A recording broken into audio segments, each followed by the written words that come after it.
What's going on, everybody? Brian here from Brian's Podcast. I hope all of you are doing fantastic.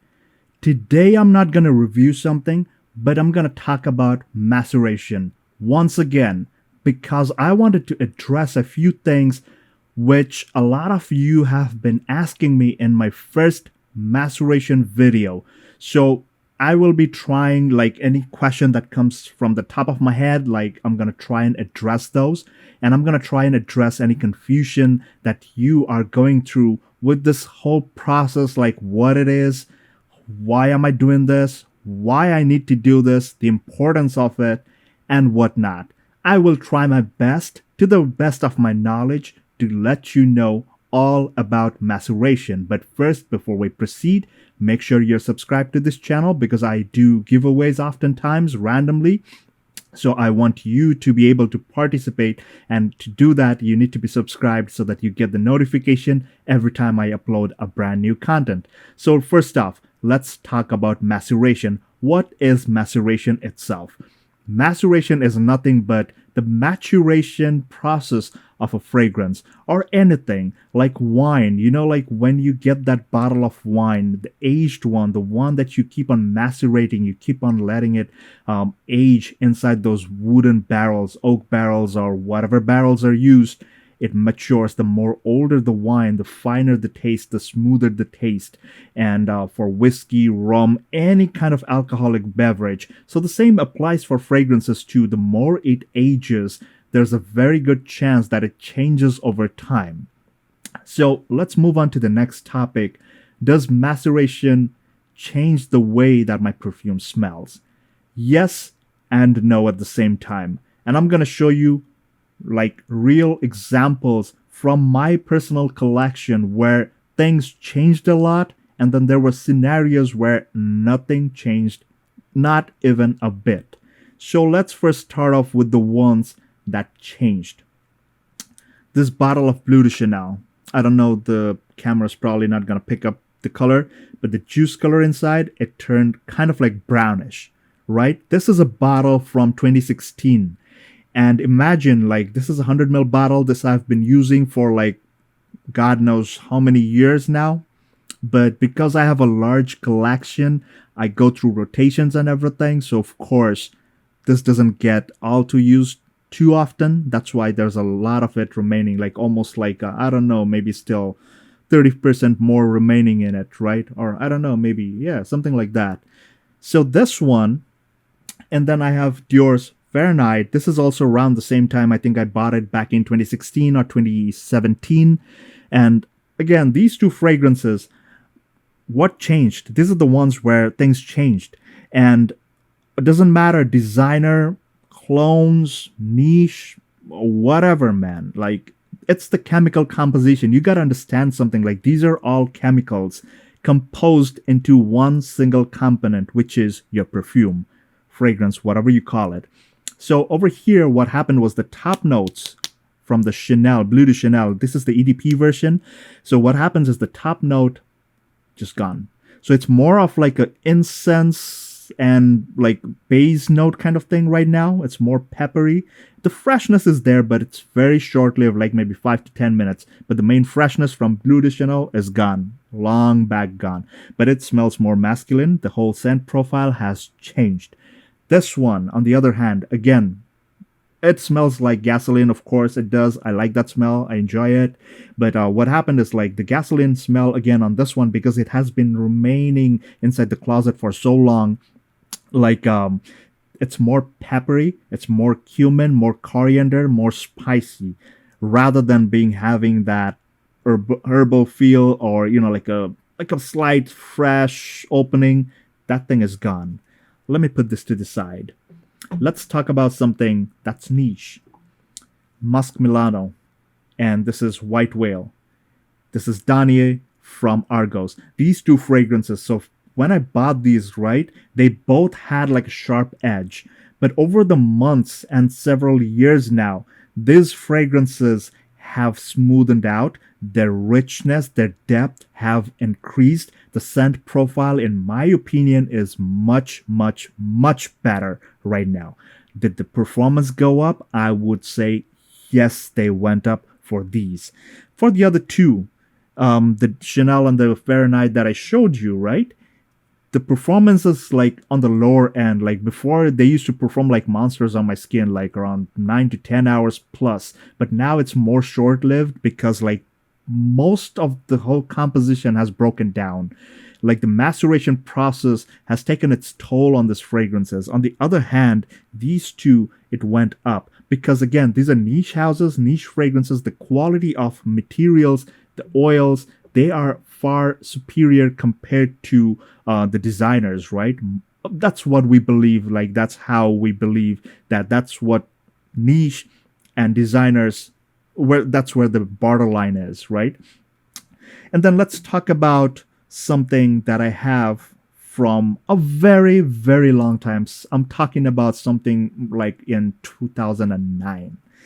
So one of my friends gifted me this bottle of fragrance at one of my birthdays, and it holds a lot of sentimental value, so I left it alone. I just left it, and it means a lot to me because we are still very good friends. Of course, we are. And I sent him a picture that day, and then he was like, God damn, you still have that bottle. And trust me, from 2009, and this is 2023, maceration did take place. The color changed. It used to be very light blue. Now it's like more on bit like a yellow kind of shade. I see it besides the blue. So it's more like on the greenish side of things.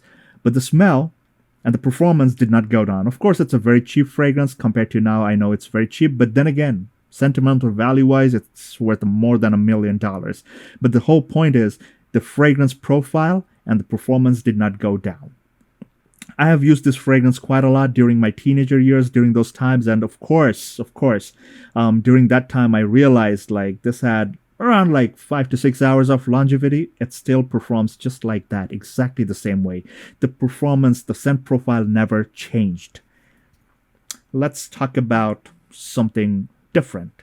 Another niche house, Nishane Ani. I've had this for quite some time. It's been macerating also, but it just stays the same scent profile. Nothing changed. In fact, I believe the performance went up on this one. Like for some reason, because usually I keep note of all these things, like how much I apply, when I applied, and how long did it perform. I try to keep a note of these things. So Nishane Ani, nothing went down, it just went up. This is like a good example. Another one, Zaharov Signature Leather Tobacco. Again, when I got this, it was like a fresh off the boat. It was like a fresh batch. When I sprayed it, the first 2 or 4 sprays, it kind of caused nausea for me. Like I almost threw up, but I had to leave it for like 4 to 5 days and then a whole week. And then when I reapplied, this thing was beautiful.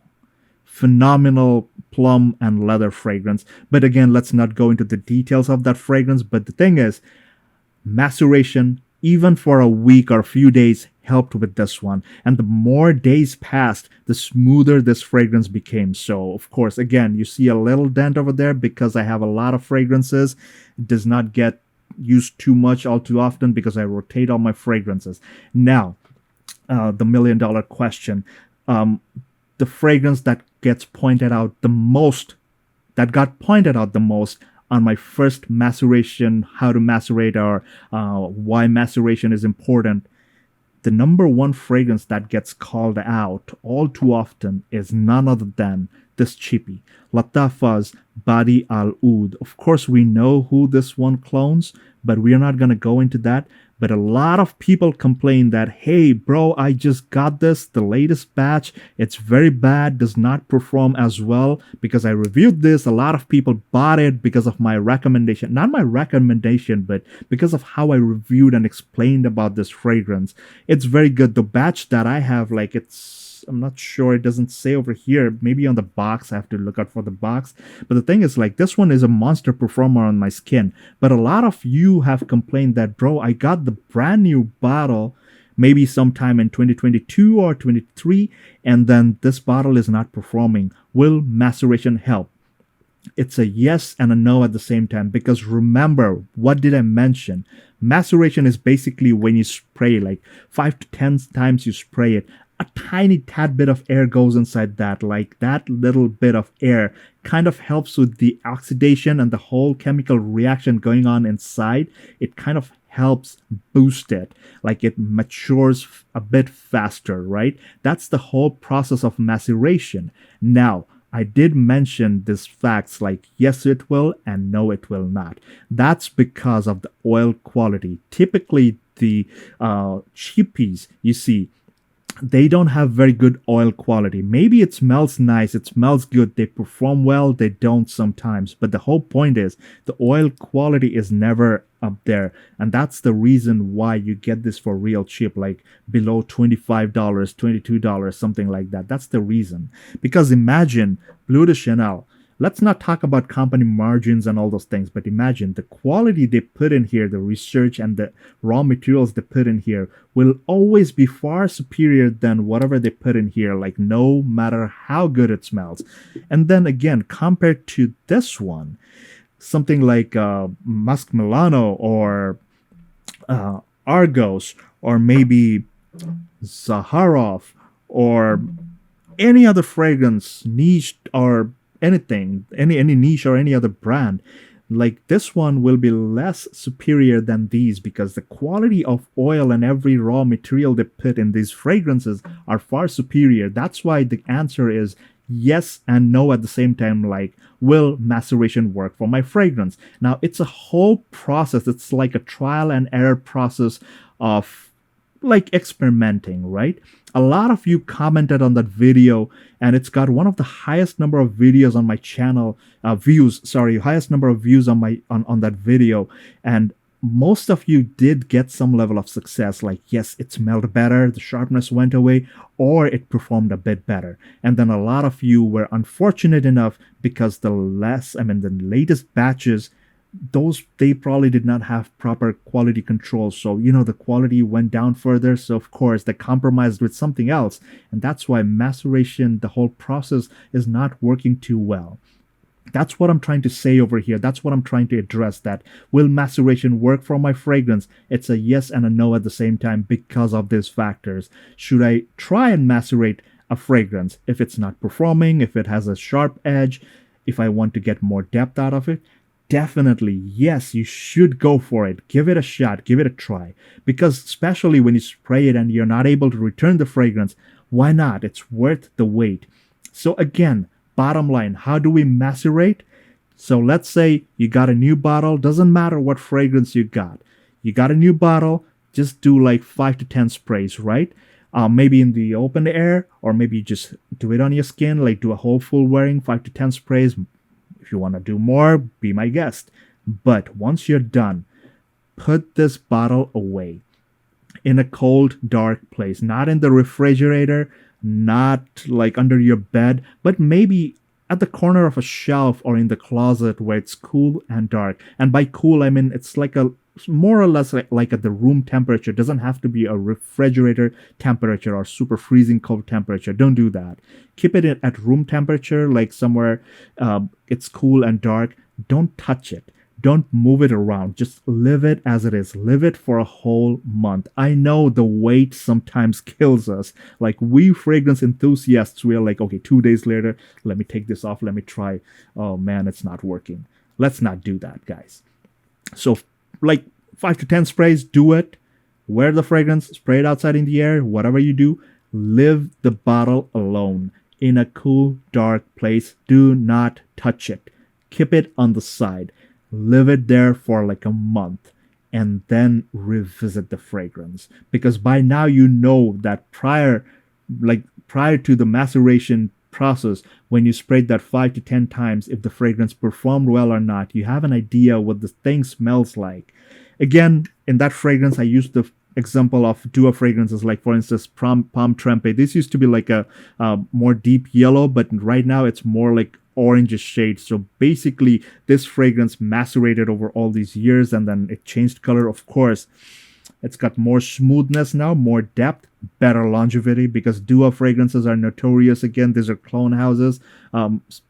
it's not of good quality. Maybe, I don't know, maybe these are like way worse quality than Latafas. I don't know. I'm not here to talk about those things, but I'm just trying to address the issues. So I hope this video helps, and I'm pretty sure it was a pretty long video. I hope I did not bore you. I tried to be as detailed as possible. I tried to share my best experiences with all these niche designer clone super cheap fragrances so that it helps you in the game.